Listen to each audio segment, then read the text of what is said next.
Hello student, this is BSI academy classes. आज की class में हम कोई क्लास नहीं लेंगे। आज हम फेलोशिप के बारे में बताएंगे। Maulana Azad national fellowship for the minority students के लिए क्या होती है फेलोशिप, किन स्टूडेंट्स को मिलती है, इसके लिए कितना क्या एलिजिबिलिटी होती है, कितना पैसा गवर्नमेंट की तरफ से स्टूडेंट को मिलता है, कौन इसको फंड करता है। डिटेल इन्फॉर्मेशन आज हम देखेंगे क्योंकि स्टूडेंट के जनरली मेल्स आते रहते हैं कि सर इसके बारे में बताएं। तो इसकी एक सीरीज चालू की है तो इसके बारे में बताएंगे कि आज हम मौलाना आज़ाद नेशनल फेलोशिप के बारे में डिस्कस करेंगे। ओके स्टूडेंट, चलो स्टार्ट करते हैं। Let's start. Maulana Azad national fellowship जो है वो माइनॉरिटीज स्टूडेंट्स के लिए है। Is formulated and funded by the ministry of minority affairs, इसको फंड करती है। ओके, नेक्स्ट जो है स्कीम जो है जो ओपन है उन कैंडिडेट्स के लिए जो माइनॉरिटीज कैंडिडेट्स में आते हैं, मतलब अल्पसंख्यक की श्रेणी में आते हैं, जैसे मुस्लिम, सिख, फारसी, बुद्धिस्ट, क्रिश्चियन और जैन, है ना। और जो हायर डिग्री करने के लिए फुल टाइम डिग्री करने, MPhil और PhD डिग्री करने के लिए इनको गवर्नमेंट की तरफ से फंड दिया जाता है। ओके, तो मौलाना आज़ाद नेशनल फेलोशिप जो है वो माइनॉरिटीज़ स्टूडेंट्स के लिए है और जो उनकी आगे की हाई स्टडी करने के लिए गवर्नमेंट उनको फंड करती है। ओके, नेक्स्ट देखते हैं इसका ऑब्जेक्ट, इसका उद्देश्य क्या होता है। Objective of the fellowship is to provide the 5 year fellowship in the form of the financial assistant to the students की फाइनेंशियली मदद करने के लिए गवर्नमेंट की तरफ से फंड किया जाता है। इसके लिए स्टूडेंट को 5 years का फंड प्रोवाइड किया जाता है। किन स्टूडेंट के लिए? माइनॉरिटीज कम्युनिटीज के स्टूडेंट्स के लिए for the pursuing of the MPhil and PhD। MPhil और PhD को आगे करने के लिए गवर्नमेंट की तरफ से फंड किया जाता है, ये इसका उद्देश्य होता है। ओके, आगे देखते हैं स्कीम जो है वो कौन कौन सी यूनिवर्सिटीज़ और इंस्टीट्यूशन को कवर करते हैं वो हम देखते हैं। Scheme cover all the universities institute recognize by the UGC।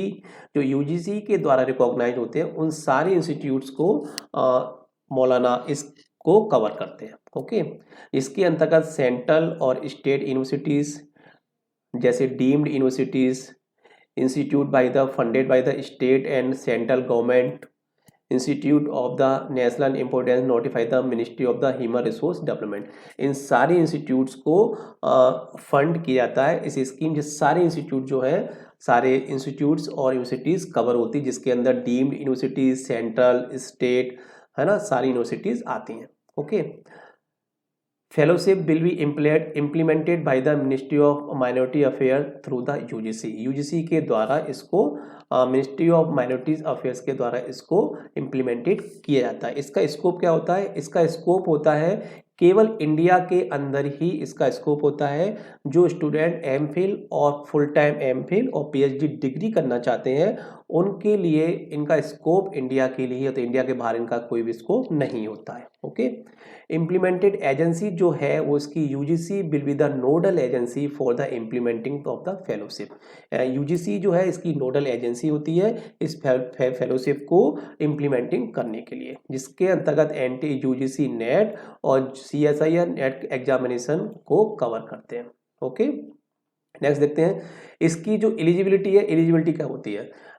Maulana Azad national fellowship की जो एलिजिबिलिटी है क्या होती है, देखते हैं कौन स्टूडेंट इसको ले सकता है इस फेलोशिप को। तो पहला पॉइंट है ही और she should belongs to one of the minorities communities.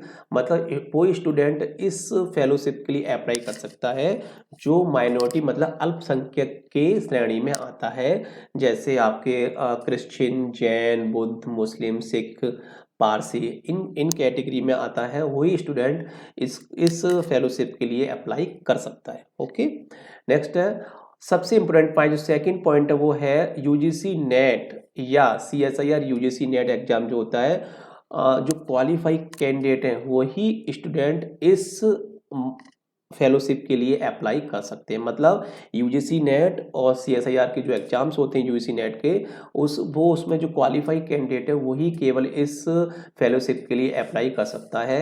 और क्योंकि UGC net is the compulsory for the applying for this fellowship. Okay, तो मैं आपको बता दूं BSI अकेडमी UGC नेट के पेपर 1 और पेपर 2 के कंप्लीट कोर्स मॉड्यूल में रजिस्ट्रेशन चल रहे हैं। आपके स्क्रीन पर नंबर चल रहा है, आप हमें व्हाट्सअप करें। हम आपको डिटेल इन्फॉर्मेशन बहुत कम फीस में पेपर 1 और पेपर 2 दोनों की तैयारी कराते हैं, जिसके अंदर आपको वीडियो क्लासेस मिलेंगी। मैं आपको बता रहा हूँ सारी चीज़ें, डिटेल इन्फॉर्मेशन वीडियो के लिंक में आप हमारी वेबसाइट www.bsiacademy.in पर जाके भी चेक कर सकते हैं। ओके, नेक्स्ट पॉइंट पढ़ते हैं। Eligibility condition will be as per the notification of the UGC and the CSIR examination.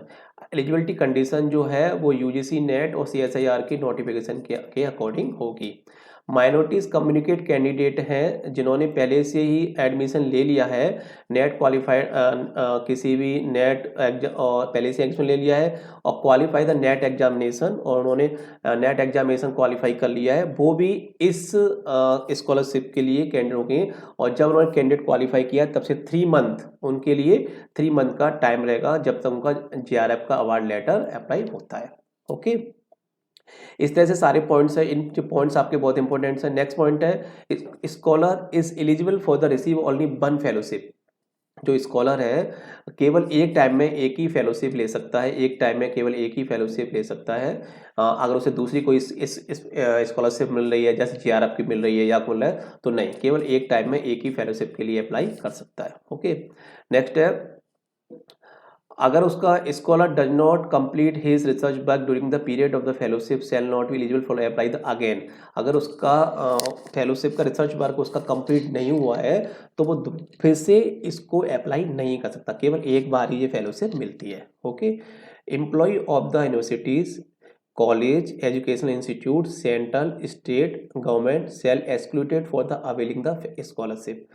कोई भी इंस्टीट्यूट्स के एम्प्लॉई कॉलेज के या एजुकेशन इंस्टीट्यूट्स को कहीं से सैलरीज ले रहे हैं तो वो भी इस स्कॉलरशिप से बाहर रहेंगे, वो भी MPhil और PhD भले ही करें मगर इसका लाभ, इसका एडवांटेज वो नहीं ले पाएंगे।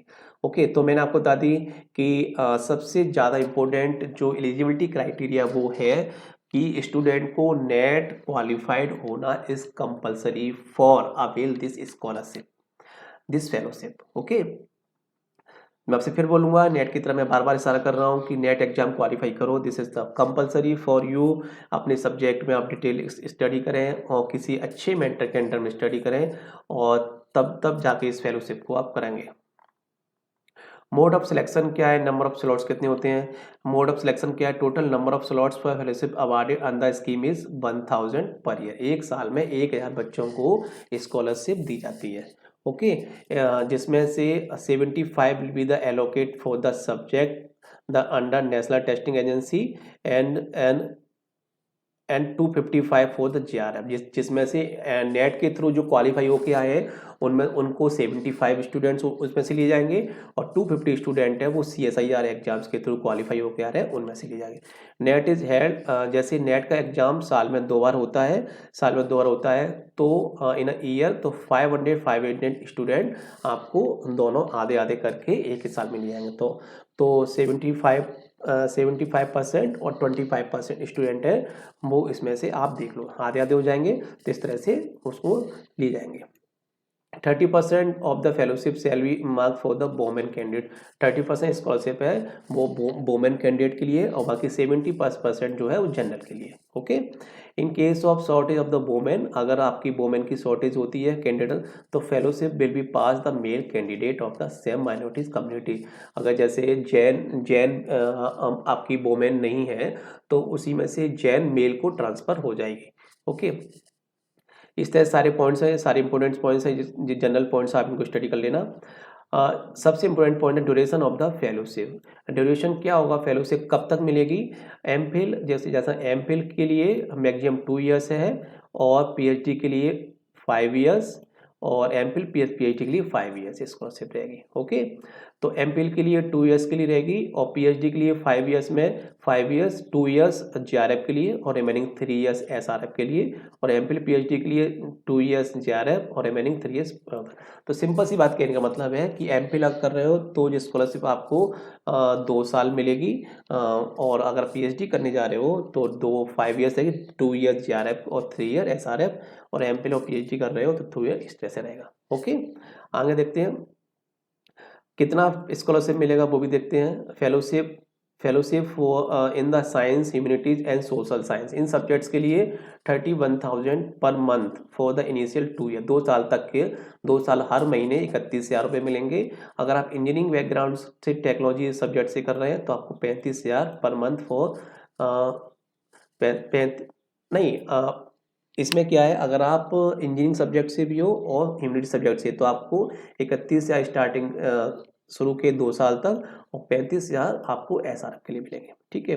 कंटिजेंसी आती है for the humanities and social science के लिए 10,000 पर एनम, मतलब 1 साल तक आपको, 1 साल मतलब फॉर इनिशियल 2 ईयर, तो आपको 10,000 रुपये और एक्स्ट्रा मिलेंगे स्टार्टिंग के 2 साल, और जो एसआरएफ का जो था उसके लिए 20,500 रुपये मिलेंगे।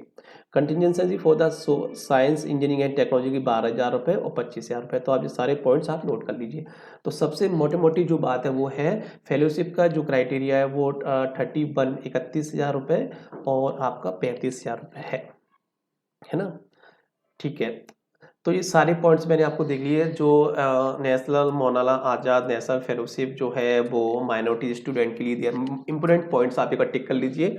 मौलाना आज़ाद नेशनल फेलोशिप जो है माइनॉरिटी अल्पसंख्यक स्टूडेंट के लिए दी जाती है, जिसमें मुस्लिम, सिख, फारसी, बुद्धिस्ट, क्रिश्चियन, जैन, इन बच्चों के लिए जो आगे हायर स्टडी करने के लिए, फुल टाइम पीएचडी और एमफिल डिग्री करने के लिए, इन स्टूडेंट को लिए स्कॉलरशिप प्रोवाइड की जाती है। स्कॉलरशिप की जो कंडीशन है वो मेन कंडीशन क्या है, स्टूडेंट का यूजीसी नेट और CSIR एग्जाम्स क्वालिफाई होना कंपलसरी है। ओके। नेट और इसके लिए ये एग्जाम दोनों क्वालिफाई है, और जो स्कॉलरशिप का जो रेम्युनरेशन जो वो है वो कितना 31,000 और 35,000 दिया जाता है। ओके।